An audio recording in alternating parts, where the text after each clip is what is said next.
Hey everybody, it is Trevor here from Teen Stock Movies. Before we get into today's show, Teen Stock Movie News, um, I want to preface it by saying, first of all, it's a new relaunch of the show, you could say. We're welcoming on Thomas, who's going to be a new stable new host of the show alongside Atticus and I. And each week we're gonna commit to a weekly show.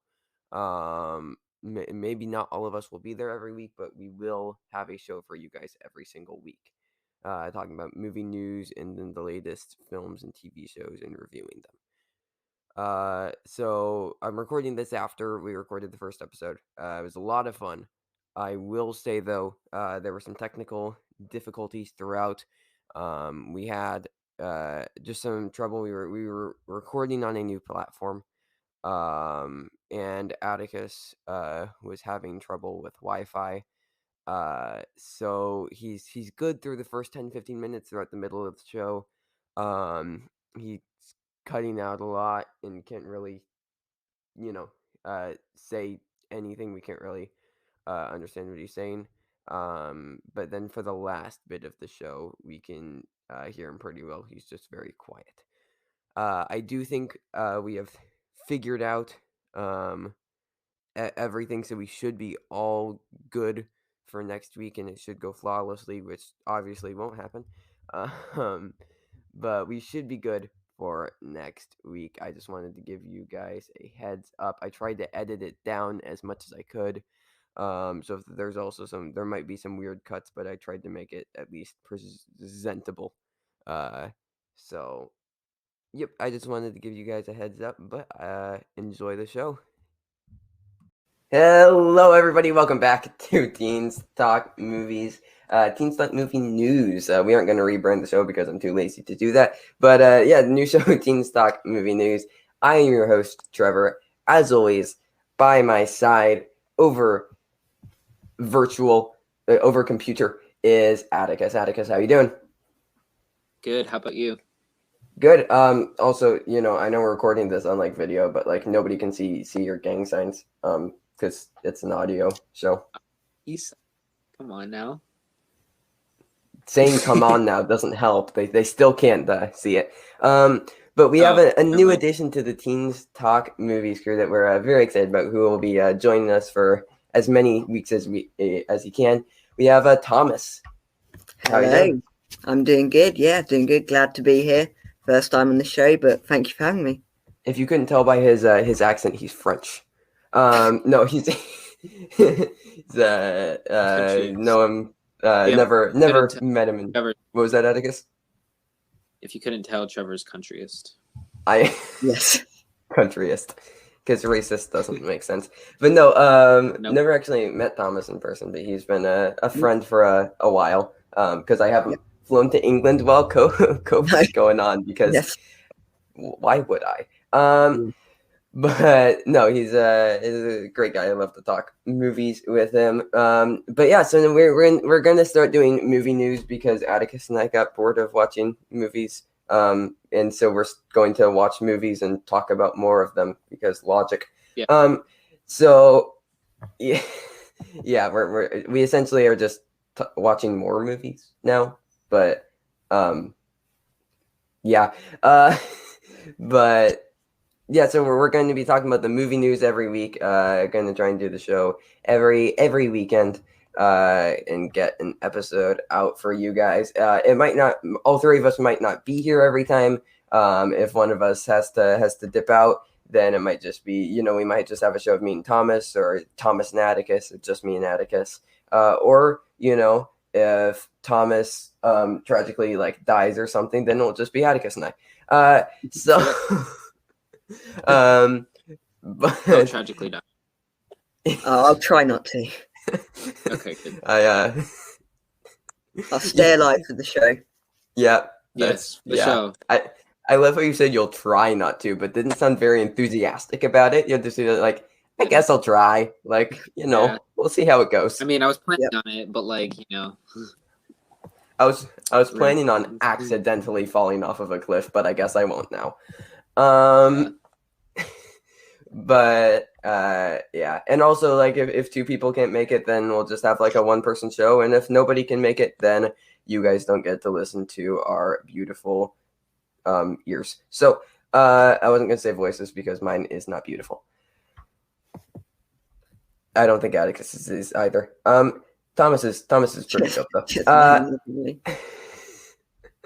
Okay, but do you guys want to get into some movie news? For sure. Yes, sir. Okay, so it looks like based off of some reports that we have been getting, we're getting more Fast and the Furious spin-offs. Hobbs and Shaw was not enough. They're going to keep on exploring the vast really cinematic universe of Fast and Furious. So Atticus, you liked Hobbs and Shaw? Yeah, I mean, it wasn't, the best, and it's the only Fast and Furious movie I've seen, but The Rock and Jason Statham, I think were a perfect pair, and I think that they were really funny, and I mean, it was a little too long. I felt like it dragged a little bit, but okay. I thought it was pretty good. I'm not very familiar with the franchise. I've seen bits and pieces of a lot of the movies, but I've never sat through an entire one. Thomas, you're the same way? Yeah, I've seen some of them, but I haven't seen others, and I've not watched them in chronological order or anything like that. Okay. But what I have gathered is that, to me, Vin Diesel in that, he's not the most interesting character anyway from the franchise. There are better characters, so if they're making more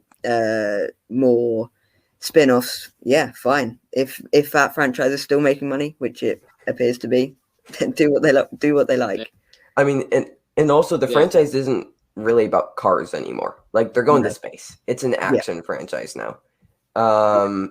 Not about car racing, which I think does open up a lot more opportunities. But I like your point, Thomas, that like stepping away from the Vin Diesel character. I know they said a couple months ago that they're going to do that they wanted to do like a female-led spinoff, which would be interesting because Fast and Furious is also a very male-centric franchise, so it'd be interesting to see how a female-led film would work in that series. I think it could be actually really, really good with the right creative team behind it, which I know is with any film. But if they can, I mean, people obviously still want to watch these movies. Like the last one made $2 billion, I think. Yeah. So I mean, this is an Avengers level box office threat. So it's I almost said an Avengers level threat, which would have been kind of funny. But any more thoughts on the Fast and the Furious? Anything that you guys would personally like to see coming out of the series? I know we aren't too familiar with the series, but just as far as concepts. I think the franchise is moving away from cars, and I think, as you said, that is a better thing for it. There is more possibilities, but I still like, the car chases and driving really fast and stuff like that. So I don't want them to stray too far away from that, because then it will just become another action franchise. But yeah, as long as they stick to a sort of that sort of concept, but they can explore possibilities to do with that. Yeah, and I would like to correct myself. This is not an action franchise. This is a superhero franchise pretending to be a car franchise. Yes. Yeah. Also, something that struck me: the first John Wick movie has like a lot of car stuff in it. It does. So, like, I could also see them going like kind of a John Wick, like with one of the spin-offs. You could take like a similar flavor to John Wick, that very like grounded neo-noir type film. Like I would love to see that in the Fast and Furious franchise. And you still have, because that movie still had a bunch of car stuff in it, and it would still appease like the car fans who watch the movies. But like I don't know. I feel like something like that, like exploring different genres within the universe, because they really want to dive deep into this universe. Yep. Speaking of quick, what's your favorite Cars movie? Pixar franchise. What's your favorite of the Cars series? I think when first watching it was probably Cars 3, but now after rewatching them a bit, it's Cars. The original one is still the best to me. Most definitely. That one's my. I was obsessed with that movie as a tiny child. Yeah, I watched that and Cars 2 incredible so many times. So many times. Yeah. Okay, moving on. We got the Critics' Choice Awards happened over the past weekend. So I know Thomas, I know you follow the awards a little bit. I'm like a massive awards fan. I follow them to a ridiculous amount. Probably unhealthy, but it's something that I love, and I love indie filmmaking, which is what a lot of the awards go to. So I'll talk about some of the main awards. We also had the BAFTA nominations. We won't talk about those too much because I think all of the voters were high. Their nominations made absolutely no sense. Thomas, how are the BAFTAs treated? Where I know you're in England, like, are they considered to be a big thing, or is the Oscars still kind of like the main one? The Oscars are still definitely the main one. The BAFTAs the BAFTAs are bigger for TV really than the film because they are the British Film and TV Awards. So right, the British Film Awards really don't mean anything really. Okay, so. It was a weird nominee. Like they nominated the Dig for a bunch of like director and like the horse was like or like Calm with Horses, I think, got like a bunch of stuff. Rocks got a bunch of stuff. Like a bunch of like British indie films got so many awards, which to be fair, I haven't seen them, but it's just really weird since the BAFTAs are considered to be kind of one of the main 5 prestigious film awards, and for them to completely stray from like what everything else is doing, which isn't a bad thing. Like I always love seeing other films getting love, but it was just not what I was expecting at all to see from them. But let's talk about the Critics' Choice winners. So adapted screenplay went to Chloe Zhao for Nomadland. I will not shut up about this movie. It's like, see it. Have any of you guys seen Nomadland? It's not released for me yet, so yeah. Atticus, I think it's on Hulu. I have not seen it. And in the US. So yeah, I saw it on Hulu. I was meaning to watch it the other night, but I watched We're the Millers. That was a really funny movie. Because those movies are totally like similar. Yeah. I've never seen it. Did you like it? It was funny. It was so funny. Yeah, it was just it was kind of like an action movie in a comedy, and I thought that was a perfect mix, and I love those. So yeah, it was good. Definitely recommend. Okay. But Nomadland, absolutely deserving of the adapted screenplay for Chloe Zhao. Like Chloe Zhao, like I don't know if you guys have seen her other films with The Writer and Songs That My Brother Taught Me, but they're both like Chloe Zhao's a genius director. I'm so excited to see what she does for with Eternals later this year in the MCU. But go ahead, Thomas. Nice. No, I was just going to say, I am not too familiar with her, but I've heard great things about her, so I too am excited for the Eternals, definitely. Yeah, for sure. And yeah, so it was placed under adapted screenplay because it is actually based upon a book, which I have not read the book. But so original screenplay went to Emerald Fennell for Promising Young Woman, which is very, very exciting. Either of you guys seen this one? Again, no, but you did talk very highly of it, I remember. Yeah. Very. It's such an important story to tell for this day and age, and I'm very, very excited that Emerald Fennell got recognized for original screenplay.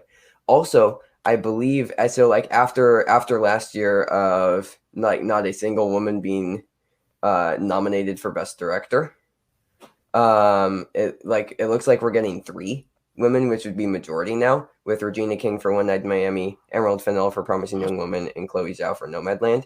And at Critics' Choice here, we had both women winning both screenplay, 2 women winning both screenplay categories. So definitely an improvement, but the Golden Globes still don't have any Black members, which is kind of insane. Yes. Like how I don't understand how you can, but whatever. But it's interesting to me that Emerald Fennell beat out Aaron Sorkin for Trial of the Chicago 7 because he's most definitely the favorite going into the Oscars. But it's interesting that Fennell's making a push for original screenplay. Yep. Okay, so moving on to acting ensemble, that was given to Trial of the Chicago 7, which makes sense. That ensemble is just well incredible. deserved. Yeah, for sure. Best young actor, actress. It wasn't Helena Zengel from News of the World. Yes, it was Alan Kim from Minari, which it's so happy. He's so good in that role. He's so good, guys. Like seriously, if you have not seen Minari, it's so good. He's amazing in that role. Like it just follows this family, and I want to be a part of that family. Like it might. What was that, Atticus? You cut out a bit. I was just asking what it was about, but you. Oh yeah, yeah. No, it follows this family moving from Korea to Arkansas in like the 1980s, and them like trying to find like the American dream and then their struggles along the way. It's really good. It's A24, and as I've said before, I'm like legitimately obsessed with A24. So yeah, but moving on to the acting categories. So best supporting actor went to Daniel Kaluuya for Judas and the Black Messiah, which is still on my watch list. On HBO Max. That looks like it's gonna sweep Daniel Kaluuya for Judas and the Black Messiah. He has the Golden Globe, he has now Critics' Choice. I don't see him losing anywhere else. The BAFTAs can get kind of weird. But I mean, they tend to go more towards British actors and actresses. But he is British, so that would be, yeah. So it's because that's like Olivia Colman beat Glenn Close at the BAFTAs, and that kind of like turned the tide for Olivia Colman beating Glenn Close at the Oscars, with the favorite over Glenn Close for The Wife. And then Best Actor, Chadwick Boseman for Ma Rainey's Black Bottom. Same thing. This is sweeping. Yeah. Chadwick Boseman's winning. He's going to win everything.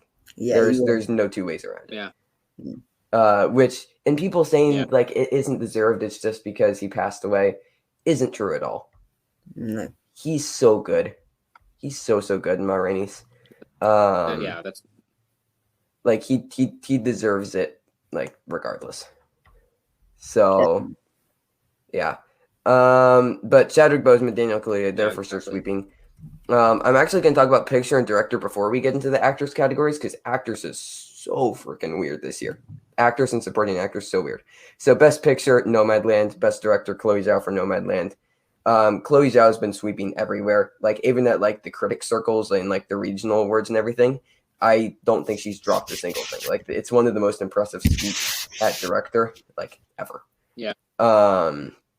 Like it's actually insane. So Nomadland should win best picture. Chloe Zhao should win best director. Like that should be a sure thing. Interesting thing. It will be the third best director winner in a row to not be American, because it was Alfonso Cuarón for Roma. Yep. Then Bong Joon-ho for Parasite, and then Chloe Zhao for Nomadland, assuming she wins. Yes. So yeah, really cool there. Okay. And then picture. So getting into these actors categories. So supporting actress. The Critics' Choice. Keep in mind, these are film critics, right? They gave Best Supporting Actress to Maria Bakalova for Borat's subsequent movie film. Yes. I mean, we talked about it before the show. That it's not even a good film. I don't think the performance was anything special. It's ridiculous, really. Yeah, it's insane, because like you have your main group of Amanda Seyfried for Mank, Olivia Colman for The Father, Glenn Close for Hillbilly Elegy. Those are like your three locks. They have not won yet. It was Jodie Foster for The Mauritanian at the Golden Globes who won. She didn't even get a nom at the Critics' Choice. Like, I mean, in like Amanda Seyfried, I would say Amanda Seyfried would be the favorite at the SAG Awards, the Screen Actors Guild Awards, which are the next ones up. and then BAFTAs, and then Oscars. But the SAG Awards snubbed Amanda Seyfried for Mank. So I really don't know. Like, I honestly think we could see a situation where a different actress wins at every single award ceremony. That would be pretty crazy. But yeah, I mean, all the awards, there seems to be a sort of misunderstanding. Usually you'd get sort of similar nominations for each award, but this year it's been pretty crazy. For sure. Atticus, do you have any thoughts on this? For sure. I mean, I don't follow the awards as much as I used to.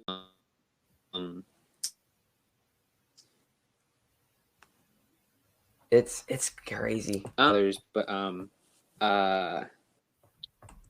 it is crazy. Yeah, like what you've been telling me, I've been like, wait, what?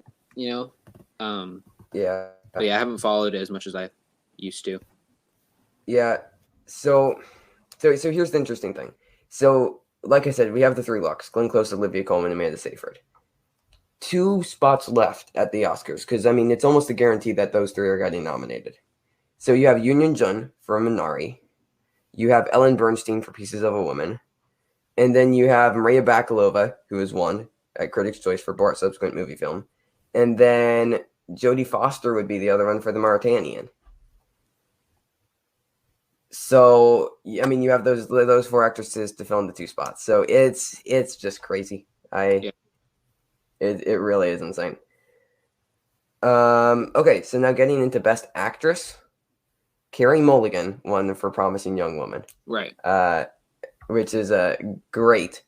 But here's a crazy thing. Going back to the BAFTAs, they snubbed her for Best Actress, even though she's a British actress and is like the front runner to win at the Oscars right now. Again, there seems to have been some sort of misunderstanding because usually you would, as I said before, see a pattern forming before you get to the Oscars, but this year it could be anyone really. Right, for both actors and supporting actors. Like picture, director, actor, supporting actor were pretty set.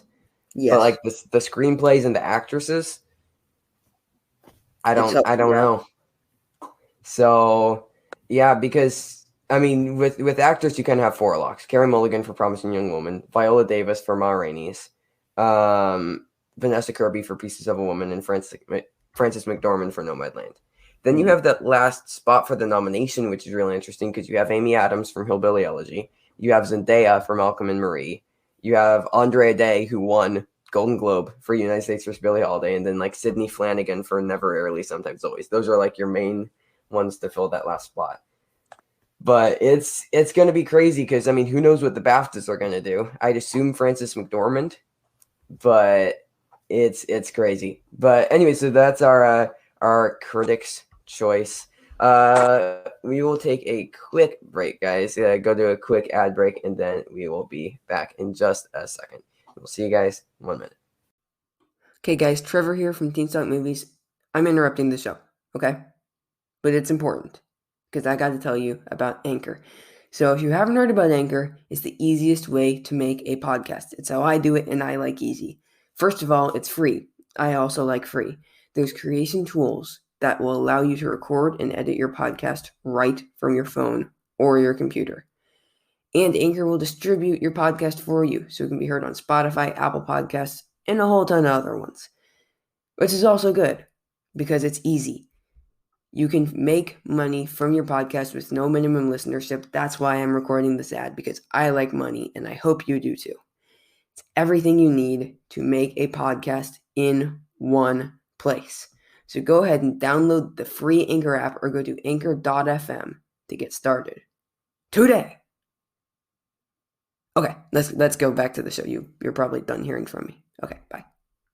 All right, everybody, welcome back after the ad break. We got some technical issues figured out. I think we should have Atticus back for now because the world is dying and we have to deal with it by doing this. So getting into some smaller stories here. Next Steven Spielberg film has been announced. Spielberg is going to be directing a film based on his childhood, and Michelle Williams is in talks to play his mom.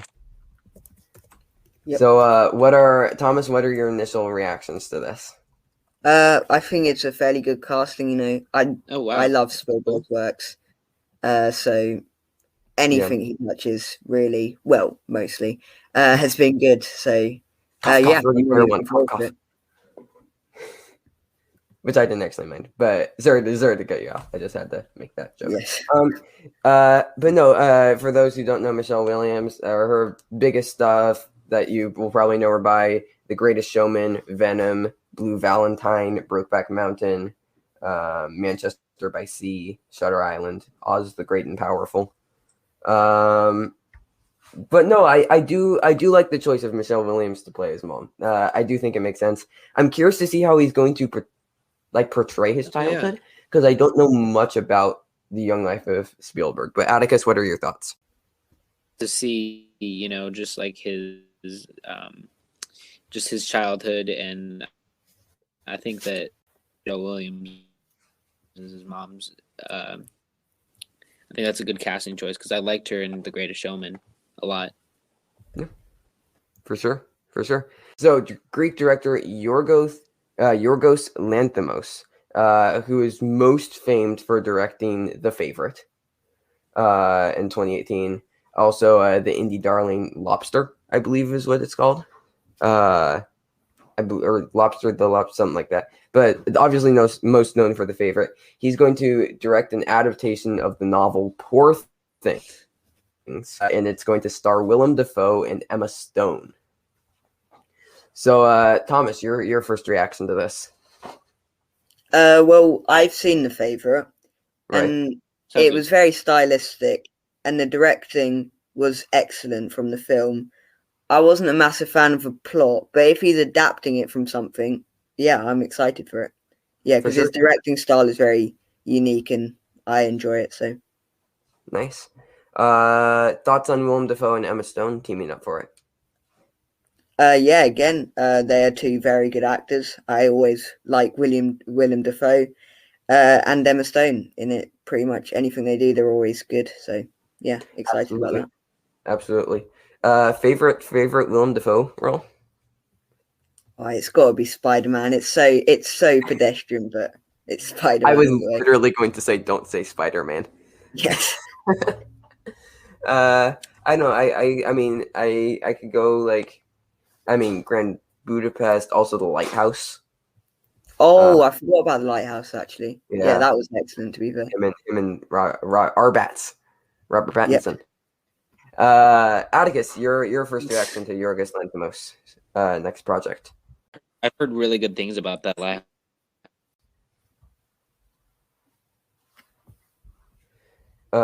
Thomas, have you read the book? I have no idea. No, I've not heard of it. I've not read it. So okay. No. Okay. Yeah. Do you have any idea what it's about?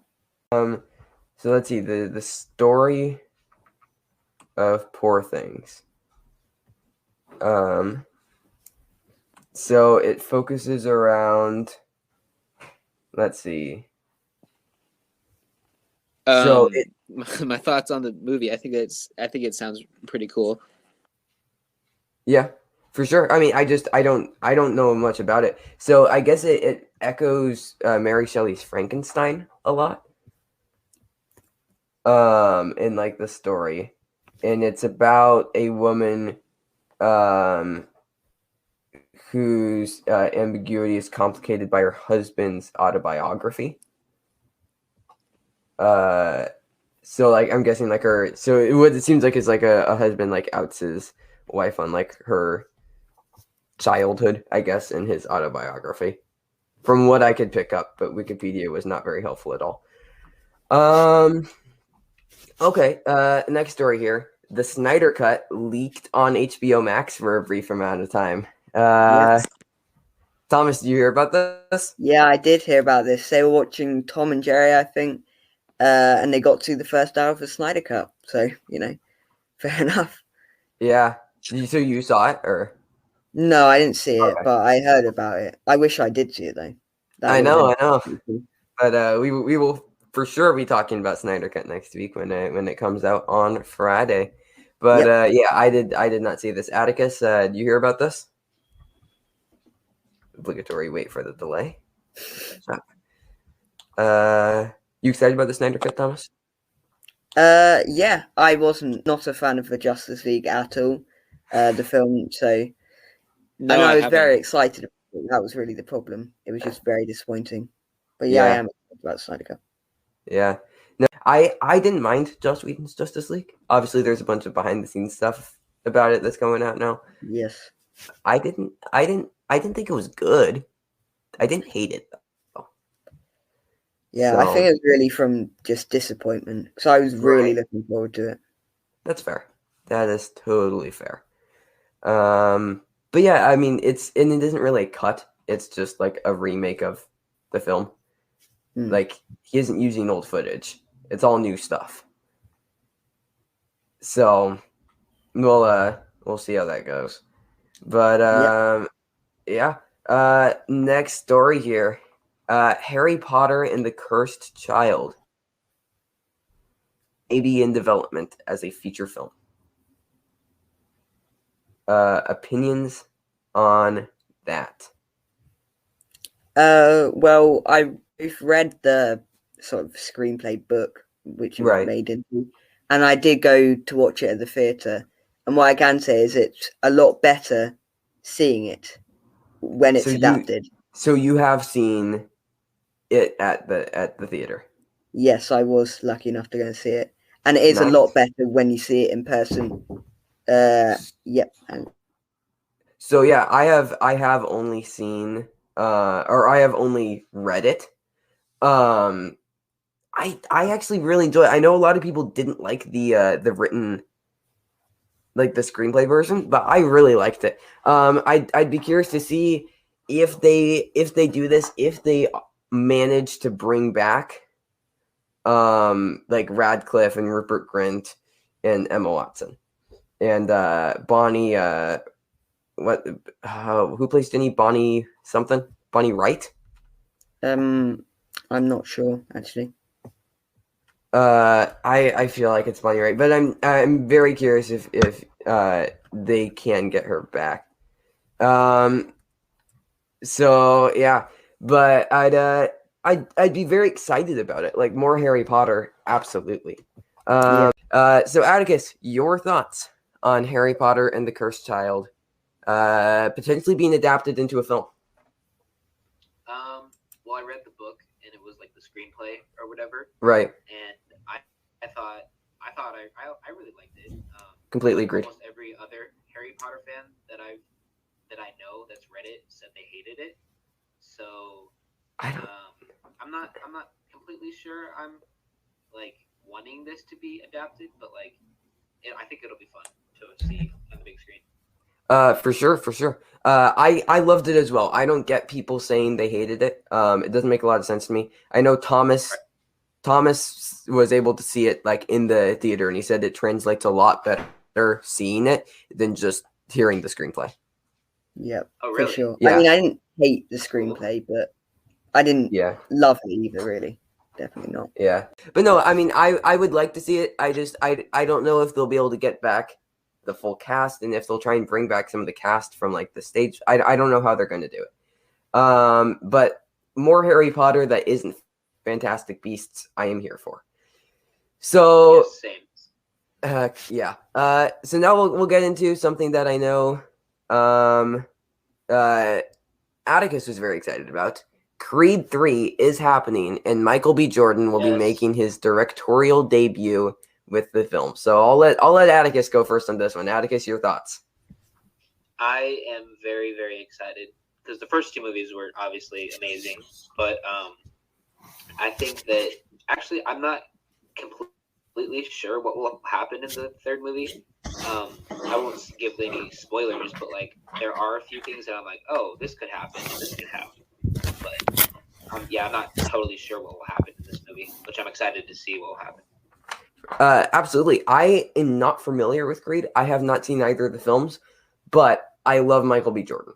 Michael B. Jordan's incredible. I'm curious to see how he does with his directorial debut because, I mean, obviously directing and acting is very different. So he's great at acting. So I'm curious to see how that translates over to the director's chair. But Thomas, you have seen Creed 2, but not Creed 1. But what are your thoughts on Michael B. Jordan and his directorial debut?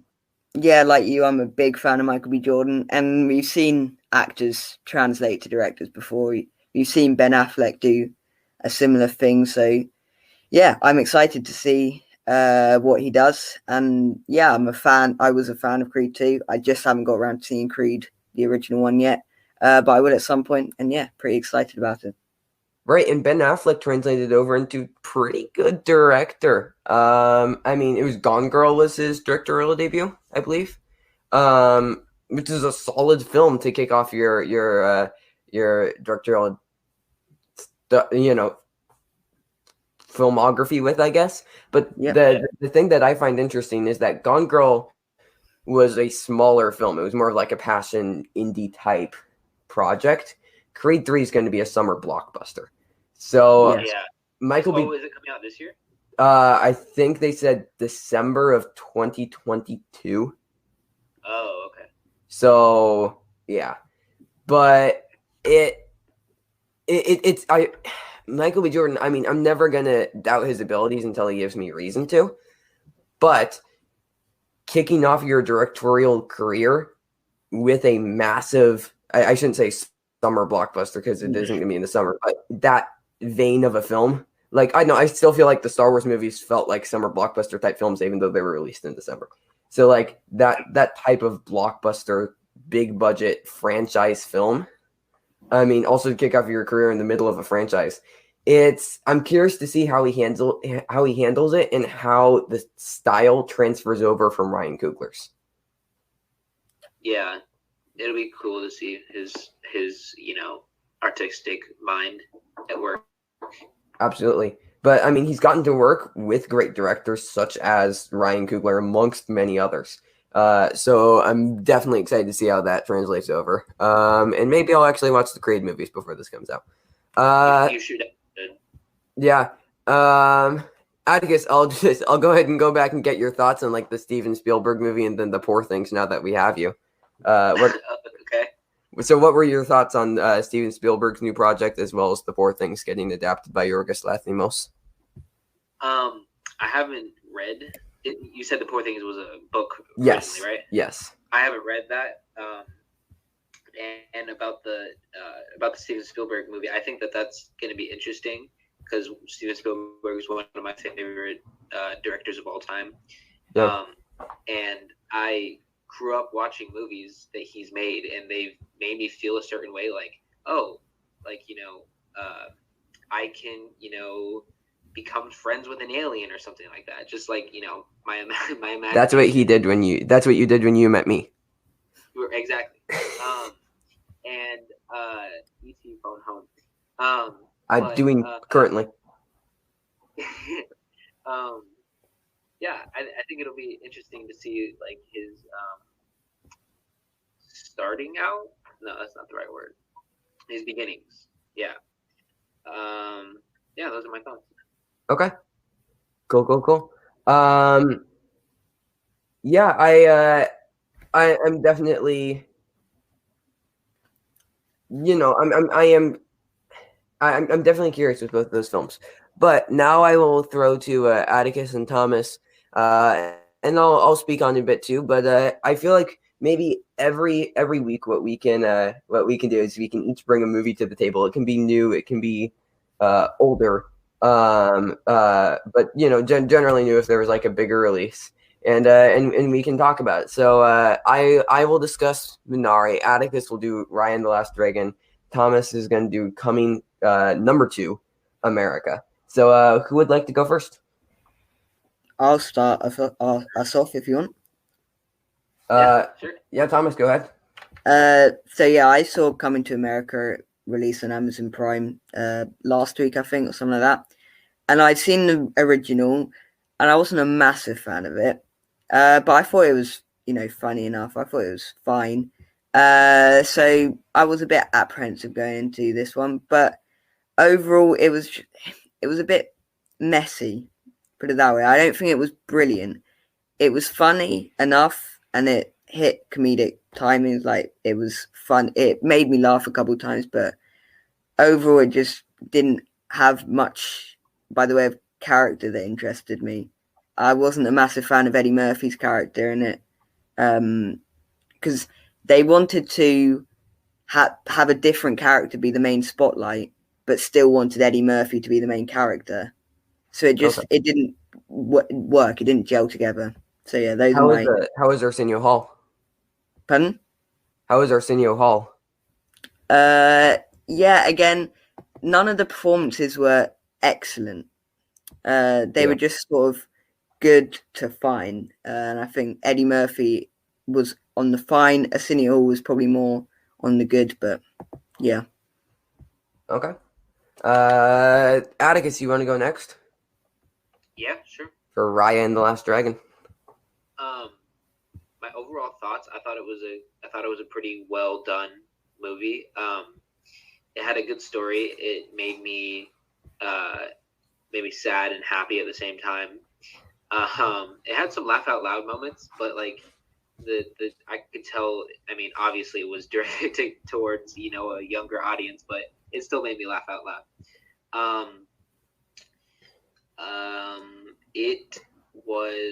It had like great messages of just like even though there's people around you that like are sometimes considered your enemies, you can still become friends or allies in the end, and work together to fight a greater evil. And I think Aquafina and Rose from the Star Wars. Kelly Marie Tran. Yes. I think they did a really good job. They were both very funny together. I liked them a lot. Okay. So yeah.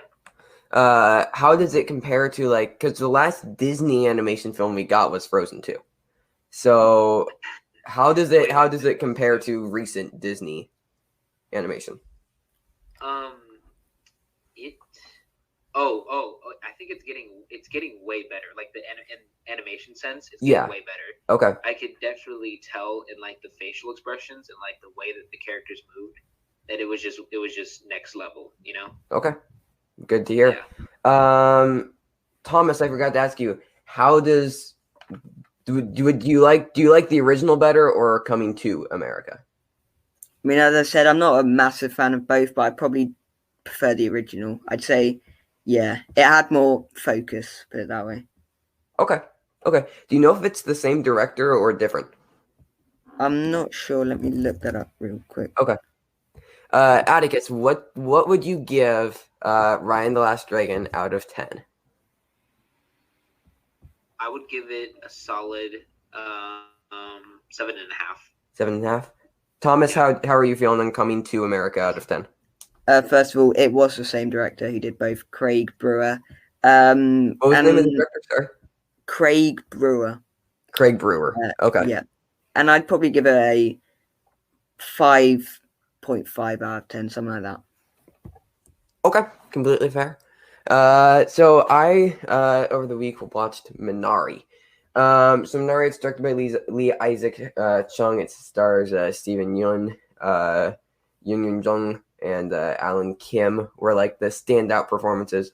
All of whom should get nominated. Steven Yeun and Yoon Yoon Jung are definitely probable.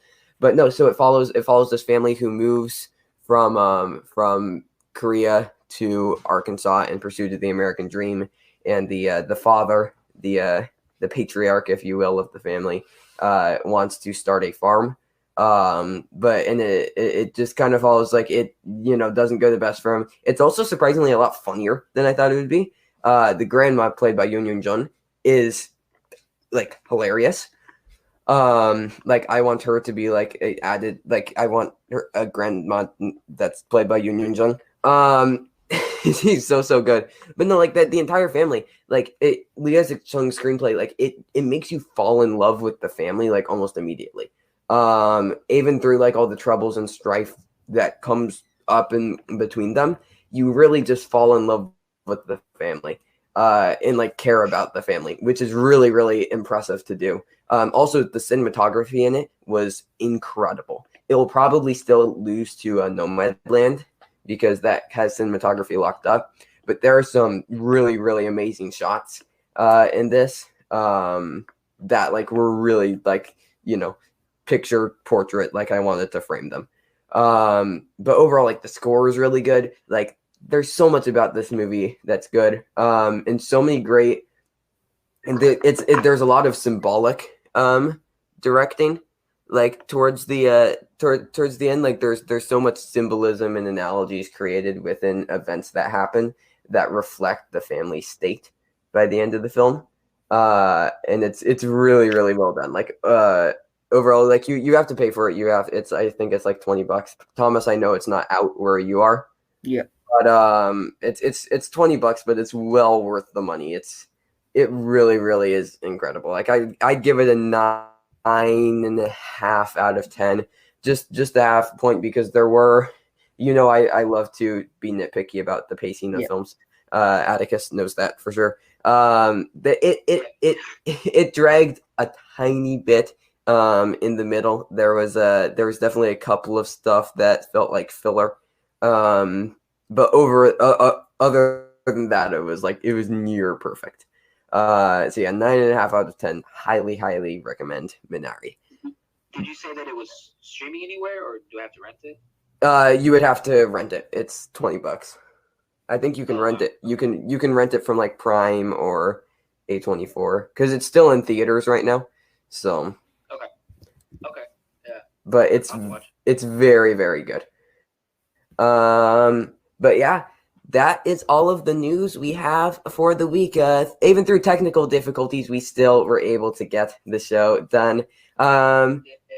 Yay, indeed. But once again, to Thomas, welcome to the show, man. Very, very happy to have you here. Any closing thoughts from anybody? Well, there's been a lot of news this week, and I think we've covered most of it. Yeah, I'm excited for the Oscars, which is still a while away, but we feel like we're getting closer to it. So yeah. Speaking of, we will have Oscar nominations by next week's show. Oscar nominations come out Monday the 15th. So next week, I know we're going to be talking about the Snyder Cut. I know we're going to be talking about Falcon and the Winter Soldier, and I know we're going to be talking about the Oscar nominations. And we'll also be talking about whatever else comes up. Who knows what else gets announced? Atticus, any closing thoughts? Trevor, you should definitely watch the first two Creeds, and that's my final thoughts. Thank you and good night. Mic drop from Atticus. But yeah, I would just like to thank everybody out there on the interwebnet for listening to the show. We really do appreciate it. We want to welcome Thomas onto the show with open arms. So yeah, we'll continue to do this show every week for you guys. All of us might not be here every week, but we're still going to try and get out a show every single week for you guys talking about movie news. Also, I think we figured out how to do technology. So we will in the interwebnet. Yes. Yes. So we will talk to you guys next week. Thank you so much for listening once again. And until next week, guys, stay safe and goodbye.